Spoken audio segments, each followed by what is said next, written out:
Bike, scooty या फिर car, हम लोग सब कोई इसको ड्राइव करते हैं। और इसके साथ कुछ कुछ चीज़ होता है जो इसके रिलेटेड होता है, जैसे कि सीसी, टॉर्क, आरपीएम, एचपी या फिर बीएचपी जो बोलते हैं इसको।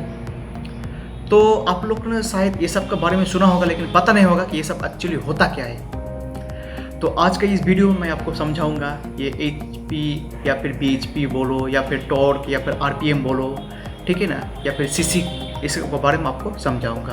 तो इस वीडियो में बने रहिए। सो हेलो दोस्तों, this is Rizwan and you watching tech wisdom.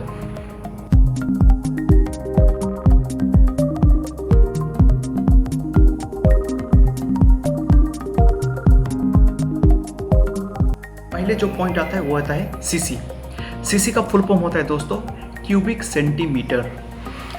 यानी अगर आप इंजन के स्ट्रक्चर देखेंगे, इंजन के स्ट्रक्चर में एक वॉल्यूम होता है जिसको हम सिलेंडर कहते हैं, ठीक है ना। उस सिलेंडर के अंदर में एक पिस्टन होता है जो उसमें मूव होता है, अप एंड डाउन तक मूव होता है। ये कैसे होता है दोस्तों, ऊपर में जो भाल्व लगे रहते हैं, 4 भाल्व या फिर 2 भाल्व, अलग अलग गाड़ी का अलग अलग, मैन्युफैक्चर का अलग अलग भाल्व दिया जाता है। तो एक भाल्व देकर जो पेट्रोल है या फिर ईंधन जो वो अंदर जाता है और वहाँ पे स्पार्क प्लग के द्वारा उसमें फायरिंग होता है। फायरिंग होने के बाद वहाँ पे एक धमाका होता है, आग लगता है और उसमें जो फोर्स बनता है वो फोर्स पिस्टन को नीचे की तरफ धकेल देता है और उसमें जो जलने के बाद जो गैस होता है वो दूसरे भाल्व के द्वारा वो एग्जॉस्ट हो जाता है, यानी निकल जाता है बाहर।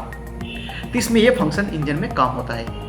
तो अगर एक इंजन का अंदर में जो एरिया के अंदर में जो पिस्टन मूव होता है उस एरिया जितना लंबाई होगा, यानी जितना बड़ा होगा उतना उस इंजन में फोर्स क्रिएट होगा, ठीक है ना दोस्तों। जितना लंबा होगा उतना उसमें फोर्स क्रिएट होगा। सपोज मान लीजिए ये एक, ठीक है ना, ये एक सिलेंडर है, ठीक है। इस सिलेंडर के अंदर, एक सिलेंडर के अंदर अगर ये इसका साइज जितना छोटा है, जितना क्यूबिक सेंटीमीटर छोटा होगा, तो इसमें जो पिस्टन जो मूव होता है, इसमें जो पिस्टन मूव होता है उसमें कम मूव हो भी सकता है, इसलिए इसमें फोर्स भी कम पैदा होता है। लेकिन इसका जितना, इसका सीसी अगर जितना बड़ा हो जाता है तो उसका अंदर ज़्यादा देर तक या ज़्यादा दूर तक पिस्टन यहाँ पे घूमता है, इसलिए इसमें फोर्स भी ज़्यादा होता है, ठीक है ना।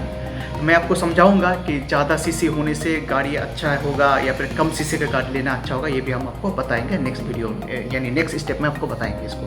तो आपको समझ में आ गया होगा कि सीसी एक्चुअली होता क्या है। ये एक क्यूबिक सेंटीमीटर, यानी जिसका अंदर जो वॉल्यूम के अंदर, जो एरिया के अंदर, जो सिलेंडर के अंदर पिस्टन घूमता है उसी एरिया को हम कहते हैं ये सीसी, ठीक है दोस्तों। वो है टॉर्क। टॉर्क होता है दोस्तों ट्विस्टिंग फोर्स। ये कैसे होता है दोस्तों, इंजन के अंदर जब पिस्टन फायरिंग होता है, जब नीचे की तरफ धकेल दिया जाता है तो क्रेन शाफ्ट के ऊपर प्रेशर पड़ता है।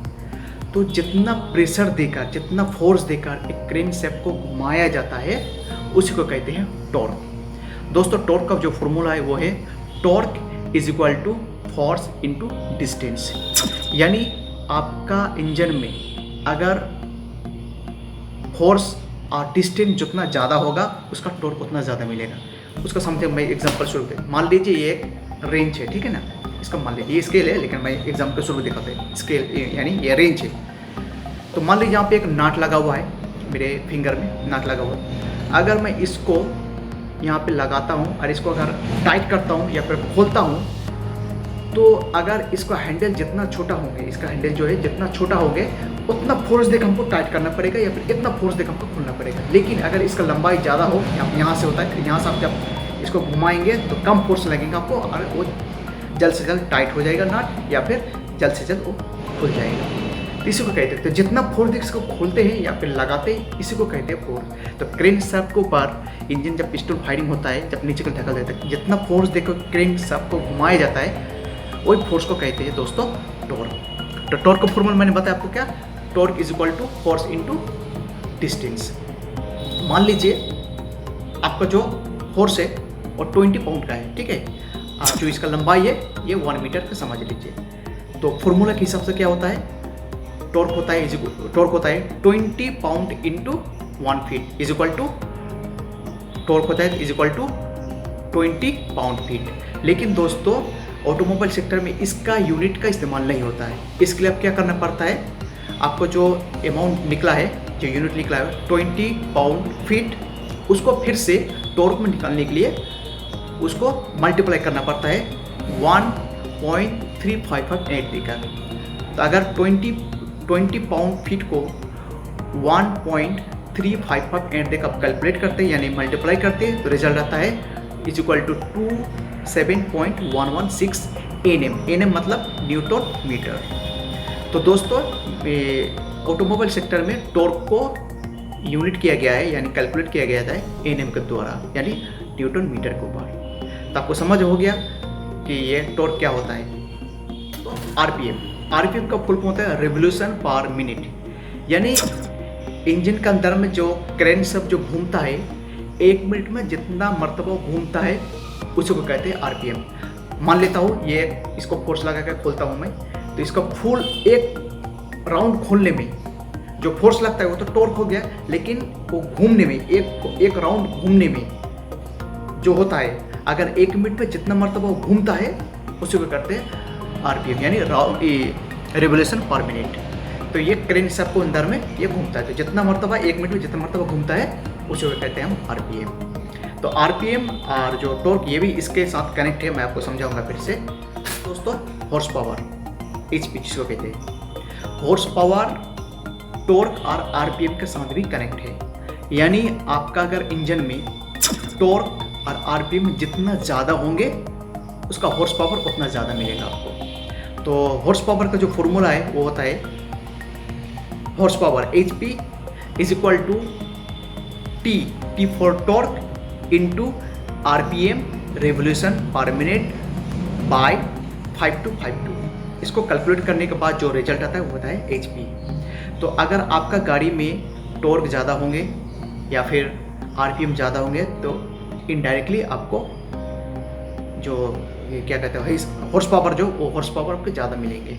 तो ये होता है इसका फॉर्मूला है।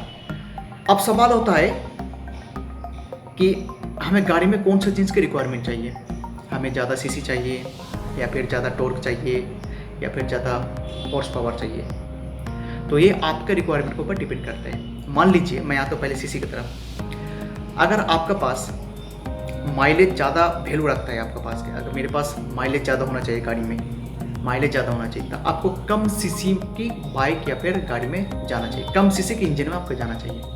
आपका इंजन में जितना सीसी कम होंगे उतना आपको माइलेज मिलेगा, लेकिन यहाँ पे ध्यान देने की बात है आपको लेकिन परफॉर्मेंस कम मिलेंगे, आपको जो परफॉर्मेंस कम मिलेंगे लेकिन आपको माइलेज मिलेंगे। जैसे हीरो में हीरो जो डिलक्स है या फिर होंडा में एसपी शाइन या फिर बजाज में प्लाटिना, ये सब जो गाड़ी आता है 110 सीसी या फिर 125 सीसी के अंडर में आता है, तो इसमें आपको परफॉर्मेंस उतना ज़्यादा नहीं मिलेंगे, लेकिन इसमें सीसी कम होने की वजह से यहाँ पे आपको माइलेज 75 प्लस आपको माइलेज में मिल सकता है।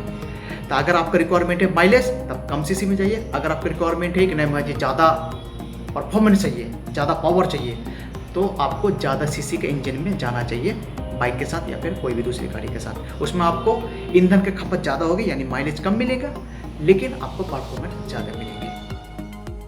दोस्तों टॉर्क और एचपी का ज़्यादा होना चाहिए या फिर टॉर्क ज़्यादा होना चाहिए, इसमें आपको समझना पड़ेगा। देखिए अगर आपका रिक्वायरमेंट है ज़्यादा लोड लेके जाना गाड़ी में, यानी आपका इंजन में ज़्यादा लोड लेके जाना पड़ता है, ज़्यादा माल या फिर ज़्यादा कोई लागेज लेके जाना पड़ता है आपका गाड़ी में, ठीक है, या फिर पहाड़ी इलाका जहाँ पे ऊंचा जगह है, यहाँ पे जहाँ पे आपको ज़्यादा फोर्स देकर उठना पड़ता है, तो इस फील्ड में आपको ज़्यादा टॉर्क वाले इंजन में जाना चाहिए आपको, क्योंकि टॉर्क जितना मिलेंगे इंजन का शक्ति उतना मिलता है, उतना ताकत ज़्यादा मिलता है और वो ज़्यादा से ज़्यादा लोड लेके जा सकता है, लेकिन उसमें स्पीड कम मिलेंगे दोस्तों, ठीक है ना। तो अगर आपका ज़्यादा रिक्वायरमेंट है, ज़्यादा माल या फिर ज़्यादा व्हीकल या ज़्यादा कुछ लेके जाते हैं, कुछ लोड ज़्यादा लेके जाते हैं इंजन में, लोड ज़्यादा देते हैं इंजन में, तो आपको टॉर्क के साथ जाना चाहिए, लेकिन वहाँ पे स्पीड आपको कम मिलेंगे।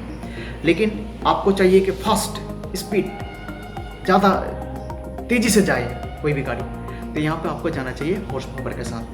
यानी अगर आपका पास हॉर्स पावर ज़्यादा है तो आपको जो गाड़ी है वो ज़्यादा स्पीड में छूटेगी, ज़्यादा स्पीड में जाएगा वो, लेकिन उसमें जो लोड है लोड वो कम ले जा सकेंगे, क्योंकि उसमें टोर कम होता है, इसके लिए उसमें माल या फिर ज़्यादा कोई लागेज लेके जाने में उसको दिक्कत होगी। लेकिन अगर फास्ट जाना चाहते हैं, स्पीड में अगर बाइक को घुमाना चाहते हैं या फिर कार को लेके जाना चाहते हैं, तो उसमें आपको ज़्यादा हॉर्स पावर की ज़रूरत पड़ता है। तो ये है दोस्तों, ये कुछ पॉइंट बात आपको सामने पेश किया हो इंजन का रिगार्डिंग। अगर आपका कोई सवाल हो इसके रिगार्डिंग तो आप हमसे कमेंट बॉक्स में आप कमेंट कर सकते हैं, मैं उसका रिप्लाई देने की कोशिश करूँगा। अगर आपका ये वीडियो अच्छा लगे तो लाइक कीजिएगा, अच्छा नहीं लगे तो डिसलाइक कर दीजिएगा। अगर आपका इस चैनल में नए हो तो आप इसको सब्सक्राइब भी कर लीजिएगा और बेल आइकन भी दबा दीजिएगा। थैंक यू सो मच, जय हिंद।